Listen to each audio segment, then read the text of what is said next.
Hürmetlik vatandaşım, ikinci katımlık leksiyimizni başlaymiz. Amerika Qo'shma Shtatlarining yangi bir qatimliq davlat majlisi Jungo tahdidiga qarab chiqdi. Mavzuli xabar 1-oyning 29-kuni Amerika Ovozi radiosining Xitoy tel programmasida e'lon qilindi. Davlat majlisi yangi yil kirish bilan guvohlik berish va guvohlik ilish yig'inlarini chaqirib, davlat bexatarligi duch kelgan bexatarligi munosabatli xiristlarga qarab chiqdi.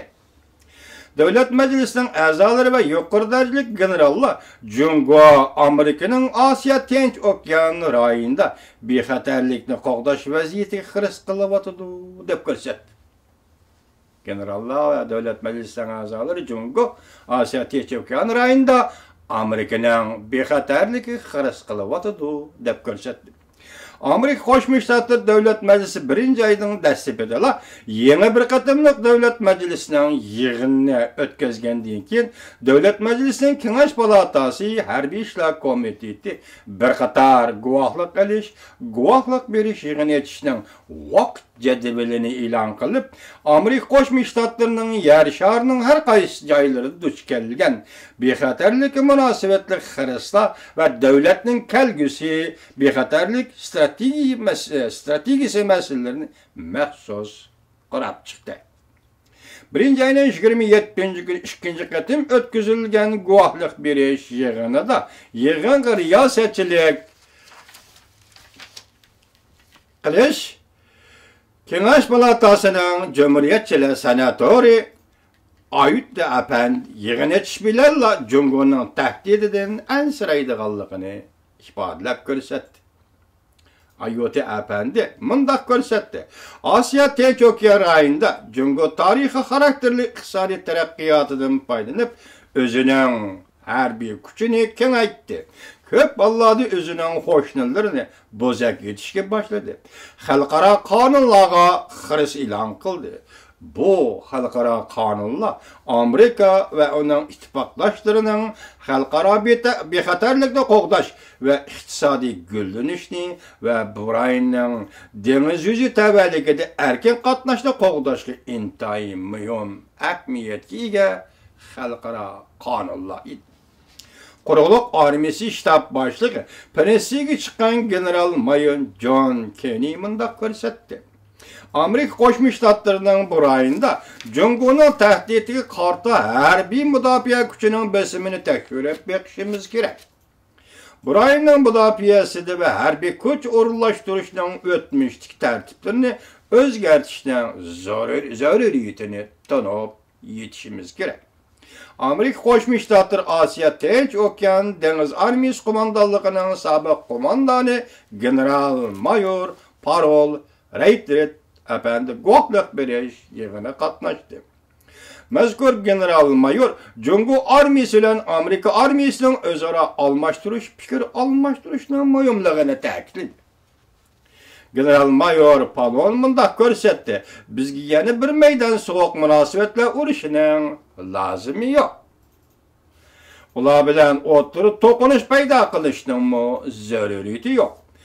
Amerika bilan Jungoning harbiy sohalar bo'yicha qiziqarli va chunqur qatlamli munosabati bor. Lekin ikki taraf ya ikki davlat armiyalarining munosabati buning sirtida. Bu nuqta dal bizning tirishchanligimizni ishga solishga ehtiyojli. Bizning rahbarlarimiz bo'libmi davlatimizning harbiy ishlar sohasiga rahbarlari dal mushu tarafga tirishchanlik ko'rsatyapti. Biz yanada davomli tirishchanlik ko'rsatishga muhtojmiz deb ko'rsatdi. Tarixni bilasizlarki, sizlarda baka vatandoshim Gomindan Xitoylari ayni chog'da Yaponiyaga qarshi urush qilganda va ozodlik urushi boshlagan vaqtlarda Amerikaning generali Steven Jungoda Amerika armiyasiga qo'mondonlik qilgan. Shunga biz bu yerda Amerika Qo'shma Shtatlar hukumati bilan Jungo hukumat Jungo Xalq Jumhuriyati hukumatining harbiy ishlar bo'yicha munosabat qilganligini to'g'ri tushunishimiz kerak. Bu kelgusidagi bu munosabatni ikki davlat biladi, biz bilmaymiz, lekin harbiy munosabat degan nima desam, men ashunchalik misolni keltirib qo'ydim. General Steven Yapon qarshi urush mazgilida Gomindan armiyasining qo'mondonligini ustiga olgan. Amerika haqliq yo'sinda mardonlik bilan tap tortmasdan ochiqdan-ochiq Junguni cheklashga boshladi. Mavzuli xabar 1-oyning 30-kuni Amerika Ovoz radiosining Xitoy til programmasida e'lon qilindi. Amerikaning Osiyoga qaratgan muvozanatlashtirish siyosati Jungodan ehtiyot qilishni maqsad qilgan siyosat deb qaralib keldi.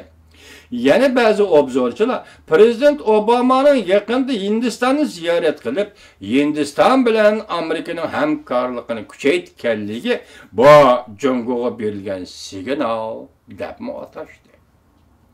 Lekin Prezident Obama hukumati gapida ching turib, muvozanatlashtirish siyosati hargiz Jungo qortilgan emas dedi. Bugun kelganda Aqsaroyning yuqori darajalik gaplar, Aqsaroyning yuqoridagi gaplar konservativ obzorchilarning tanqidiga uchrab, bundaq deyish aksicha Jungoning territoriya egilik huquq talash tortishlarida atrofidagi davlatlarga hayv qilishga turtki bo'ladi deb qaradi. Tahlilchilar bundaq ko'rsatdi. Amerika Beijing tarafga aniq signal berish kerak. Amerikaning haqiqatan Jungoni cheklaydiganligini Jungoga bildirib qo'yish kerak. Amerika Osiyodagi ittifoqdoshlarini qo'llash kerak. Diqqat vatandoshim. Amerikaning haqiqatan Jungoni cheklaydiganligini Jungoga bildirib qo'yish kerak. Shundaqla Amerika Osiyodagi ittifoqdoshlarini qo'llash kerak. Maqola mundaq davomlashtirildi. Yaqindan beri xalqaro jamiyat xotirjamsizlik ko'rilyotdi. Amerikada ba'zi konservativ zotlar Prezident Obamaning tashqi siyosatini tanqid qildi. Ular mundaq hisobladi.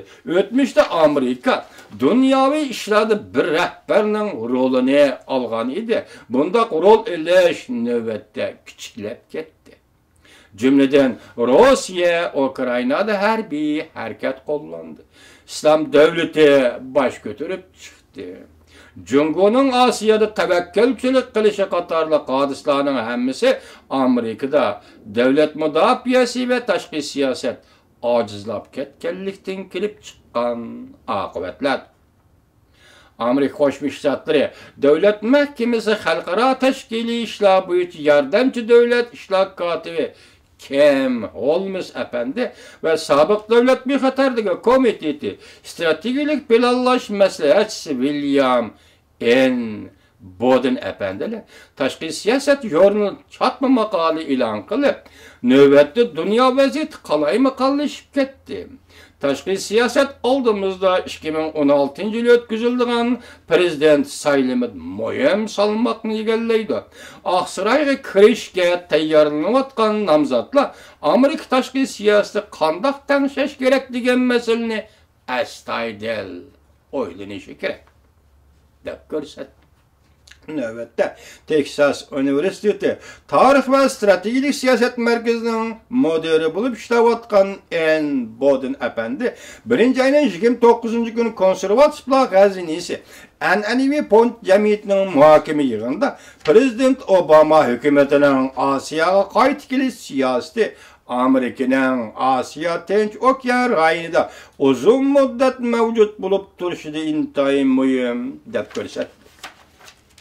Amerika'nın devlet müdafaa hamçotunu qisqartib etishi ittifoqdoshlarni ansirtib qo'ydi. Osiyo qaratgan strategik siyosatni terab turadigan Washingtonning konkret siyosati bo'lmadi. Boden efendi mundaq qaradi. Amerika ittifoqdosh davlatlar aro ittifoqlik hamkorlik qurilmasi kuchaytirib qolmasdan Amerika'nın Asiya qaratgan muvozanatlashtirish siyosatining haqiqatanmi Jungoni cheklashni maqsad qiladiganligini Jungoga bildirib qo'yishdan qo'rqmaslik kerak deb ko'rsatdi. Diqqat qiling vatandoshim, Amerika'nın Asiya qaratgan muvozanatlashtirish siyosatining haqiqatanmi Jungoni cheklashni maqsad qiladiganligini Jungoga bildirib qo'yishdan qo'rqmaslik kerak deb ko'rsatdi. En Boden efendi mundaq ko'rsatdi. Shundaq, biz haqiqatan Jungoni cheklaymiz. biz ak ko'ngillik bilan ochiq oshkora maqsadimizni o'ttirib qo'yishimiz kerakki, albatta biz Jungoni cheklaymiz. Xuddi ular bizni cheklagandek va bizni Osiyodan qo'g'lab chiqarmoqchi bo'lgandek cheklaymiz. Bodin efendi mundaq ko'rsatdi. Diqqat vatandishim, biz haqiqatan Jungoni cheklaymiz. Biz ak ko'ngillik bilan ochiq oshkora maqsadimizni o'ttirib qo'yishimiz kerak. Biz albatta Jungoni cheklaymiz. Xuddi ular bizni cheklagandek va bizni Osiyodan qo'g'lab chiqarmoqchi bo'lgandek. Yig'inda kim olmas efendi mundaq ko'rsatdi. Qaysi partiya guruhlardan qaysi nomzod Amerika prezident bo'lib saylansin, Amerika nihoyat aniq holda Xitoyga bildirib qo'yish kerak. Agar Jungo territoriyasi va egilik huquq jakarliganda Yaponiyaga, Filippin yana boshqa Amerika ittifoqdosh davlatlarga haddidan ziyoda besim ishlatadi ekan, Amerika cho'qim zo'r harakatlar orqali o'zining ittifoqdoshlarini cho'qim qo'llaydi. Kim olmaz mundaq ko'rsatdi. Amerika Qo'shma Shtatlarining Osiyo strategiyasi bu abadiydir. Kim olmaz Bodin apandilar mundaq ko'rsatdi. 1989-yil Tiananmen'da yuz bergan voqeadan keyin Amerika Qo'shma Shtatlarining har navbatda hukumatlari shuning qattiq ishondiki, Jungo bilan bo'ladigan aloqani saqlab etish va Jungoning gullanishini ilgari surish, Jungo'ga erkinlik tuzumini barpo qildi yoki Jungo erkin bir tuzumni yo'l qo'ydi deydigan bu xil qarash bugun qaraganda butunlay xato bo'lib chiqdi.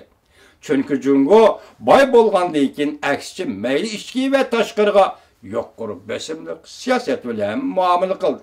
Mana bu haqiqiy Amerikalik siyosatning yurak so'zidir.